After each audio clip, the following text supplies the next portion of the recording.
জীবনটা কেন বাইরে শেষ হয়ে যায়।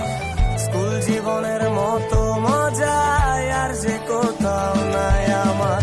সেই দিনের স্মৃতিগুলো নয় রে ভোলার নয়, সেদিনটাতে ফিরে যেতে ভীষণ ইচ্ছে হয়। না না না না না না না না না না না না না না না না না না না।